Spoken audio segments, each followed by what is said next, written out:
بسم اللہ الرحمن الرحیم۔ السلام علیکم۔ آج ہم کریں گے تحریری تفہیم۔ تو چلیے شروع کرتے ہیں۔ پیغام، معلومات اور اطلاعات کو زیادہ سے زیادہ لوگوں تک پہنچانے کے لیے جو ذرائع استعمال کیے جاتے ہیں انہیں ذرائع ابلاغ کہتے ہیں۔ مثلاً اخبار، ریڈیو، رسائل اور انٹرنیٹ وغیرہ۔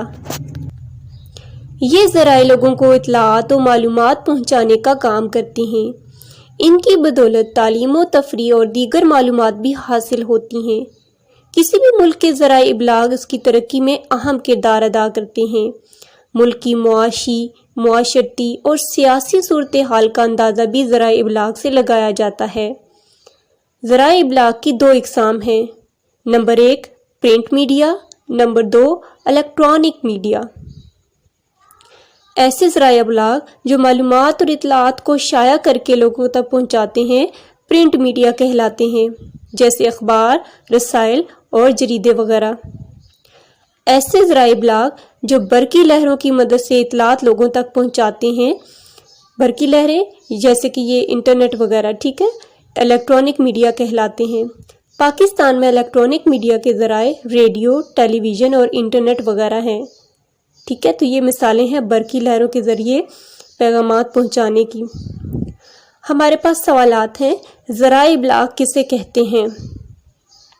پیغام، معلومات، اطلاعات کو زیادہ سے زیادہ لوگوں تک پہنچانے کے لیے جو ذرائع استعمال کیے جاتے ہیں انہیں ذرائع ابلاغ کہتے ہیں۔ مثلاً اخبار، ریڈیو، رسائل اور انٹرنیٹ وغیرہ۔ دوسرا سوال ہے، ذرائع ابلاغ کیا کام انجام دیتے ہیں؟ ذرائع ابلاغ اطلاعات اور معلومات کو ایک دوسرے تک پہنچاتے ہیں۔ تیسرا سوال ہے، پرنٹ میڈیا میں کون سے ذرائع ابلاغ شامل ہیں؟ پرنٹ میڈیا میں اخبار، رسائل اور جریدے وغیرہ شامل ہیں۔ الیکٹرانک میڈیا میں کون سے ذرائع ابلاغ شامل ہیں؟